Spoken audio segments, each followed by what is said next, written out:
జగన్మోహన్ రెడ్డి గారు ముఖ్యమంత్రి స్థాయిలో ఉన్నవాడు ఏం మాట్లాడుతున్నారు? ఇలా బహిరంగ సభ పెట్టి వేల కొద్ది మగవాళ్ళు ఉన్నారు ఆ సభలో. మాట్లాడుతున్నది సొంత చెల్లెలు గురించి అని కూడా ఇంగితం లేకుండా నేను వేసుకున్న నా ఒంటి మీద ఉన్న బట్టల గురించి జగన్మోహన్ రెడ్డి గారు ప్రస్తావించారు అంటే ఎంత దిగజారుడు రాజకీయాలు చేస్తున్నారు వీళ్ళు. ఏం అవసరం ఉంది? నేను పచ్చ చీర కట్టుకున్నానట, దానికి జగన్మోహన్ రెడ్డి గారు చెప్తున్న మాట నేను చంద్రబాబుకు మోకరిల్లి ఆయన ఇచ్చిన స్క్రిప్ట్ మక్కీకి మక్కీ బట్టి నేను మాట్లాడుతున్నానట. ఏం మాట్లాడుతున్నారు? పచ్చ చీర కట్టుకుంటే తప్పేముంది అని అడుగుతున్నాం. పచ్చ కలర్ ఏమైనా చంద్రబాబు గారు కొనుక్కున్నారా? ఏమన్నా కొనుక్కున్నారా? ఎంత కొనుక్కున్నారన్నా? చంద్రబాబు గారు ఏమైనా పేటెంట్ రైటా? పచ్చ కలర్ అంటే ఏమన్నా పసుపు కలర్ వాళ్ళదా?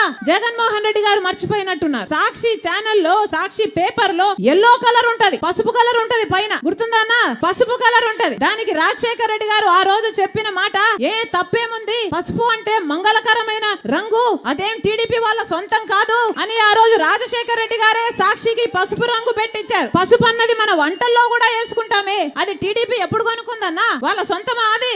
నేను పసుపు చీర వేసుకున్నానట, దానికి ఒక ముఖ్యమంత్రి హోదాలో ఉన్నవారు ఇన్ని రోజులు సోషల్ మీడియాలో వాళ్ళ వైసీపీ మూకల చేత అయితేనేమి, వాళ్ళ కుక్క బిస్కెట్లు పడేస్తే దానికి ఆశపడ్డే పేడ్ ఆర్టిస్టుల చేత అయితేనేమి సోషల్ మీడియాలో నన్ను దూషించారు, తిట్టారు, అవమానించారు, బెదిరించారు, నానా రకాలుగా అవమానించారు. ఇదంతా సరిపోలేదని ఈ రోజు ముఖ్యమంత్రిగా ఉన్న జగన్మోహన్ రెడ్డి గారు మాట్లాడుతున్నది సొంత చెల్లెల గురించి అని కూడా ఆలోచించకుండా నా ఒంటి మీద ఉన్న బట్టల గురించి ఇంతమంది మగవాళ్ళ మధ్య మాట్లాడుతున్నారు అంటే వీళ్ళకు సభ్యత ఉందా? సంస్కారం ఉందా? ఏం జరుగుతుందన్నా మన రాష్ట్రంలో? ఒక్కసారి ఆలోచన చేయాల్సిన అవసరం లేదా? నేను మక్కీ కడుతున్నానంట, మక్కీ టు మక్కీ నేను చంద్రబాబు గారి స్క్రిప్ట్ తీసుకొని నేను మాట్లాడుతున్నానట. ఎవరన్నా మక్కీ టు మక్కీ స్క్రిప్ట్ చదివేది మీటింగ్లలో ఎవరు చదువుతున్నారు? జగన్మోహన్ రెడ్డి గారు స్క్రిప్ట్ పెట్టుకొని మక్కీ టు మక్కీ వర్డ్ టు వర్డ్ చూసుకుంటూ చదివేది జగన్మోహన్ రెడ్డి గారా నేనా? ఎవరు చదువుతున్నారు మక్కీ టు మక్కీ? ఏం చెప్తున్నారు? నేను మోకరిల్లానా చంద్రబాబుకి? నాకేం అవసరం? నేను రాజశేఖర రెడ్డి రక్తం, రాజశేఖర రెడ్డి బిడ్డను.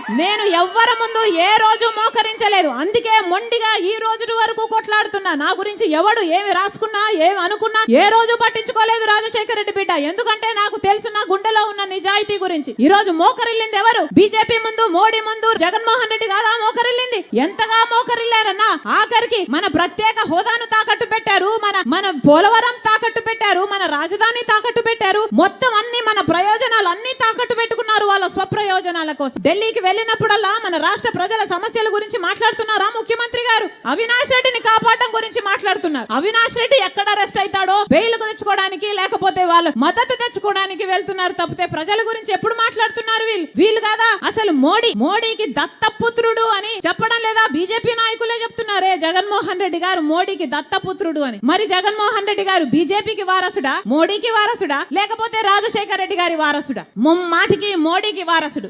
ఎందుకంటే రాజశేఖర రెడ్డి గారు బీజేపీని వ్యతిరేకించేవాడు. అలాంటి బీజేపీకి జగన్మోహన్ రెడ్డి గారు మోకరిల్లుతున్నాడు అంటే ఈయన రాజశేఖర రెడ్డి గారి వారసుడు కాదు, నిజానికి ఈయన మోడీ వారసుడు. ఆఖరికి మణిపూర్ గడ్డలో క్రైస్తవులను ఊచకోత చేసింది బీజేపీ పార్టీ, ఆర్ఎస్ఎస్ కలిపి. కనీసం అప్పుడైనా నోరిప్పాడా జగన్మోహన్ రెడ్డి గారు?